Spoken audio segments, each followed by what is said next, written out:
Hey everybody, welcome to my channel 786 Garage. Today I'm going to be draining down the coolant from my 2018 Toyota Highlander.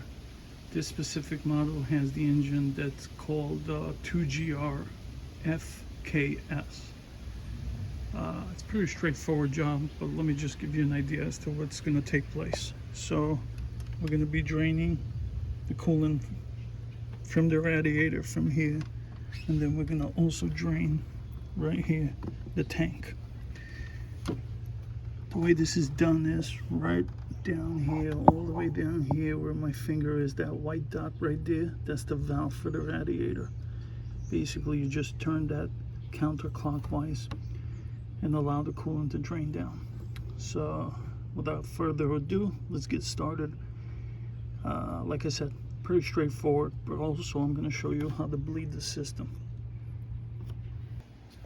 Alright, so first things first, I'm going to put a drain pan underneath the car. Nothing has to happen underneath in this particular vehicle. We're just going to release the valve on top, and the coolant will start to drain itself. So it's going to be a little challenging to get to it, but I think it's reachable again.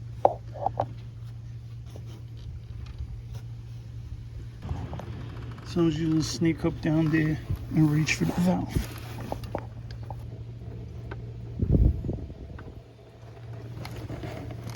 Once I've done that, what I'm going to do is open up the valve, the cover right here. I don't know if you can hear it, but right now it's pouring. Obviously, you want to do this when the coolant is cold. You don't want to do this when the engine is hot.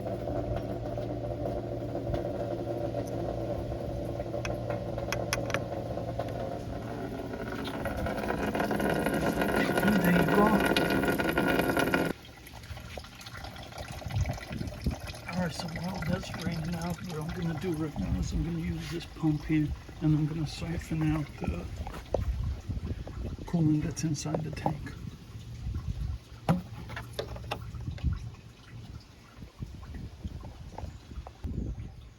Alright, so like I said, I'm going to pump this out, siphon out the coolant from inside the tank.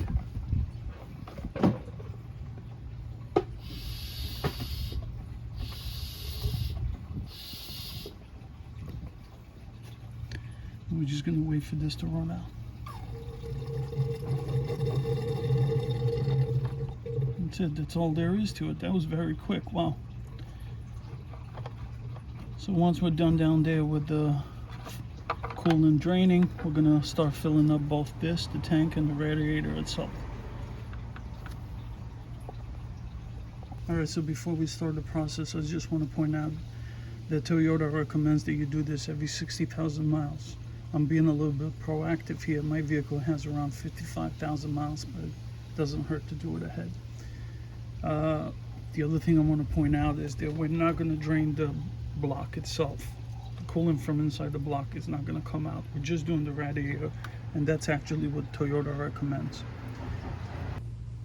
Alright, now that the coolant has stopped flushing, I obviously turn the valve back off so none of the fluid comes out.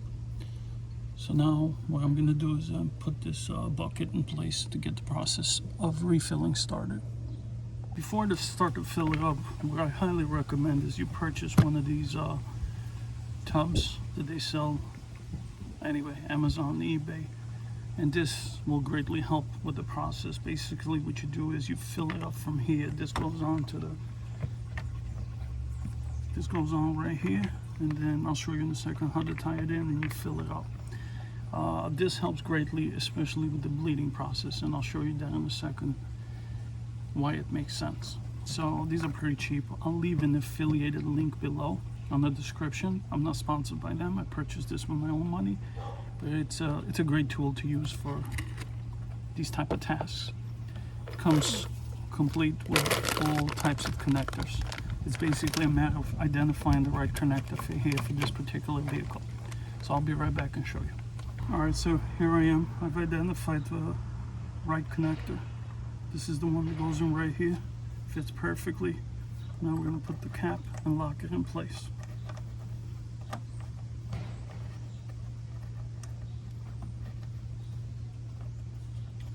Once it's in there, take this one, basically put it in there and secure it in place.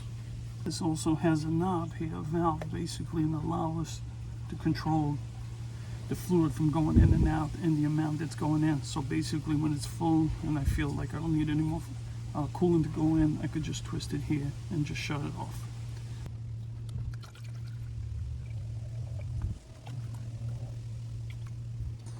Alright, now it's stopped accepting coolant. Very important that you have this much of coolant left in the cup. It will help with the bleeding process. Next step right now, I gotta jump on the other side and fill up the coolant tank. Alright, now we'll be filling up the coolant tank.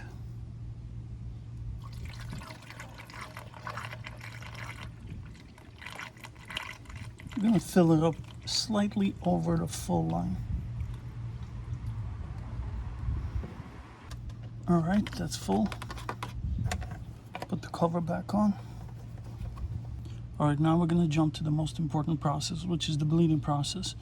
And the way this works is we're going to start the car up, have the engine revving at 2,000, somewhere between 1,500 and 2,500 RPMs, but it shouldn't be less than 1,500. And we'll allow it to rev that way until the fan comes on, turns off, and then it turns on again for the second time.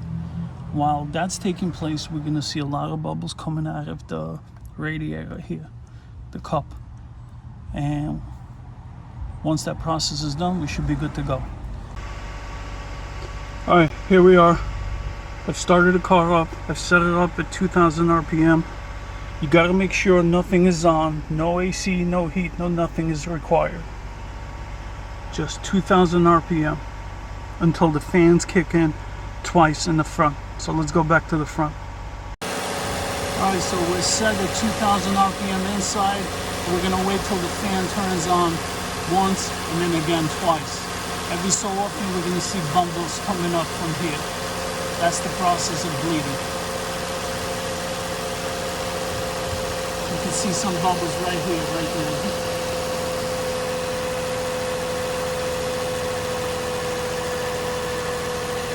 It's going to be a long process. I'm assuming it's going to be about 10 minutes.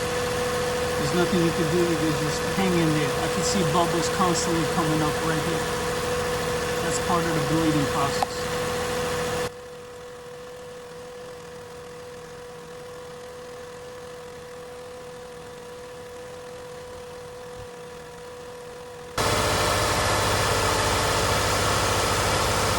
Alright, so here we go. It's been 9 minutes exactly. The first cycle of the fan just kicked in. We're going to wait for it to calm down and then another cycle, and then we'll be done here.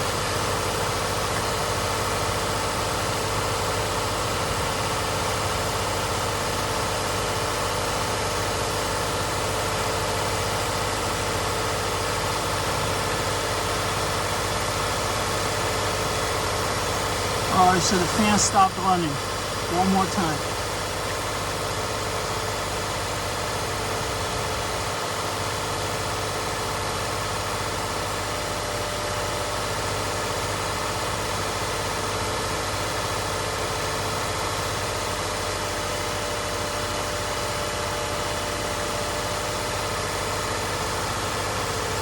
There we go, cycle number 2.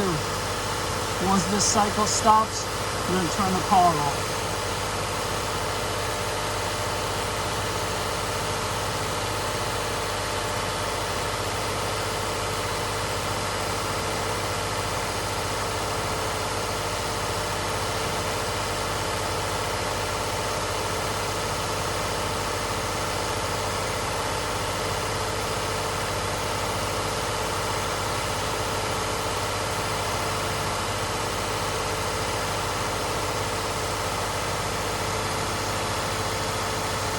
Alright, it's stopped.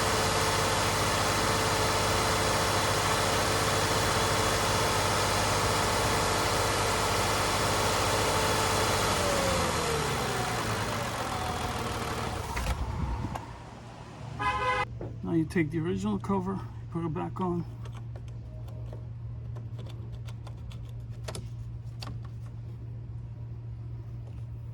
clean up. That's all there is to it, guys. Worth pointing out, in my case, it took almost 2 full gallons of coolant. I didn't measure the one that came out, but it does seem like around 2 gallons. It seems like it's pretty significant. So that's all there is to it, to this model of Toyota. That's how you, most important part is the bleeding. You really have to focus and pay attention to the bleeding. Without bleeding, you're gonna end up having issues. If you found this video helpful, please consider subscribing, share, like it, all the good stuff that YouTube offers. Thank you. Have a great one.